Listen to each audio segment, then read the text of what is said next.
Hello everyone. बेटा chapter हम ले रहे हैं आज थर्ड अपना, थ्योरी बेस ऑफ अकाउंटिंग। इस चैप्टर में बेटा आपको कुछ principles, concepts and conventions given हैं जिन्हें हम जनरली एक्सेप्टेड अकाउंटिंग प्रिंसिपल्स कहते हैं। ये कंसेप्ट्स और प्रिंसिपल्स कुछ पैरामीटर्स, कंस्ट्रेंट्स और बाउंड्रीज़ का काम करते हैं जिसमें रहकर हमें बेटा अकाउंटिंग करनी होती है। ये कंसेप्ट्स, प्रिंसिपल्स गाइडलाइंस का काम करती हैं जो हमें बताती हैं कि हमें किस तरीके से फाइनेंशियल स्टेटमेंट्स तैयार करने हैं। तो बेटा आइए वन बाय वन हम डिस्कस करते हैं इन कंसेप्ट्स और प्रिंसिपल्स को। फर्स्ट प्रिंसिपल हम ले रहे हैं बेटा business entity principle. According to this concept business and businessman both are separate. इस प्रिंसिपल के अकॉर्डिंग बेटा हम बिज़नेस और बिजनेसमैन दोनों को अलग अलग लेकर चलते हैं। दोनों को कभी भी हमें एक नहीं मानना चाहिए। And transactions are recorded from business point of view, not from the point of view of businessman. Business की जितनी भी ट्रांजैक्शंस हैं बेटा उनको हम बिजनेस के पॉइंट ऑफ व्यू से रिकॉर्ड करते हैं, ना कि बिजनेसमैन या किसी अदर पॉइंट ऑफ व्यू से। इस कंसेप्ट को एक एग्जांपल से समझाता हूँ बेटा आपको मैं कि suppose Ram started business by investing ₹1 lakh cash in the business. Ram ने बिजनेस में 1 लाख रुपया लगाकर बिजनेस स्टार्ट किया।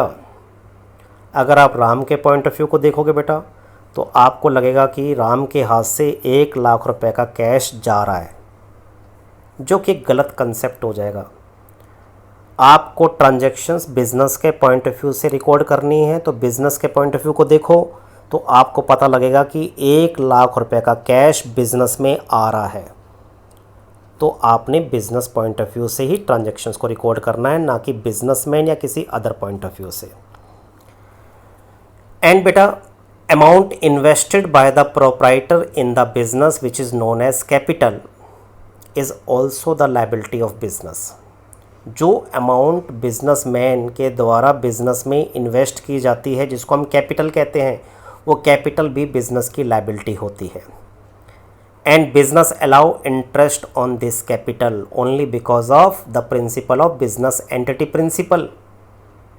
Similarly amount withdrawn by the proprietor for his personal use which is known as drawings, and business charge interest on this drawing only because of the principle of business entity principle. बेटा इस principal की वजह से ही आपको business की जितनी भी assets, business की जितनी भी लायबिलिटीज़ हैं, उन्हें प्रोप्राइटर्स की पर्सनल एसेट्स और प्रोप्राइटर्स की पर्सनल लायबिलिटी से अलग रखना चाहिए। दोनों की अकाउंटिंग अलग होनी चाहिए बेटा। दोनों को कभी हमें एक नहीं समझना चाहिए कि भाई बिजनेस की एसेट्स, प्रोप्राइटर्स की पर्सनल एसेट्स एक ही हैं। नहीं, दोनों अलग अलग हैं। अगर आप ऐसा करते हैं तो ही आप बिजनेस के ट्रू प्रॉफिट्स और ट्रू लॉसेस को फाइंड आउट कर पाओगे और बिजनेस की फाइनेंशियल पोजीशन को एग्जैक्टली चेक कर पाओगे, एग्जैक्टली बता पाओगे कि बिजनेस की फाइनेंशियल पोजीशन कैसी है। इसलिए बेटा इस प्रिंसिपल को आपने रिजिडली फॉलो करना है। अगर आप इसको इग्नोर करोगे तो आप बिज़नेस के ट्रू प्रॉफिट्स, लॉसेस को और बिज़नेस की फाइनेंशियल पोजीशन को आप सही तरीके से नहीं बता पाओगे। तो होप बेटा आपको ये first principle, business entity principle, clear हो गया होगा। सेकंड प्रिंसिपल ले रहे हैं बेटा हम। सेकंड प्रिंसिपल है मनी मेजरमेंट प्रिंसिपल।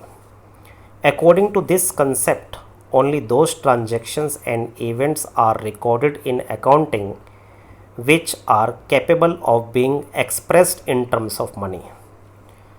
इस प्रिंसिपल के अकॉर्डिंग बेटा हम उन्हीं ट्रांजैक्शंस एंड इवेंट्स को रिकॉर्ड करते हैं जिन्हें हम मनी में एक्सप्रेस कर सकते हैं। जिन्हें हम मनी में एक्सप्रेस नहीं कर सकते बेटा, उन ट्रांजैक्शंस को हम रिकॉर्ड नहीं करते।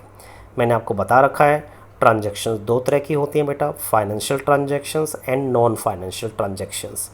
Financial transactions can be expressed in the terms of money and are recorded in the books of account.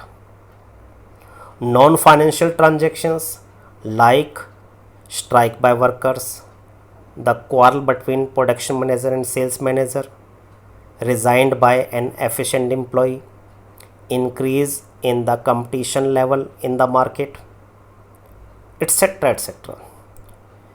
These transactions are non-financial transactions and are qualitative in nature, and these are ignored. These are not recorded in the books of accounts, as these cannot be expressed in the terms of money.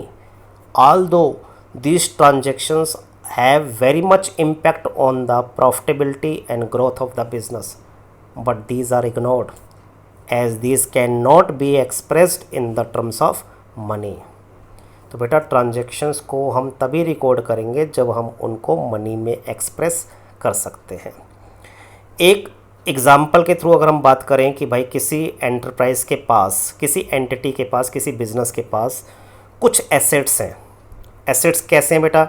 उसके पास 20,000 का cash है, 4 tons of raw material है, 5 trucks हैं and 1000 square yards land है, या कोई और भी एसेट्स हैं जो किसी अलग यूनिट में हैं।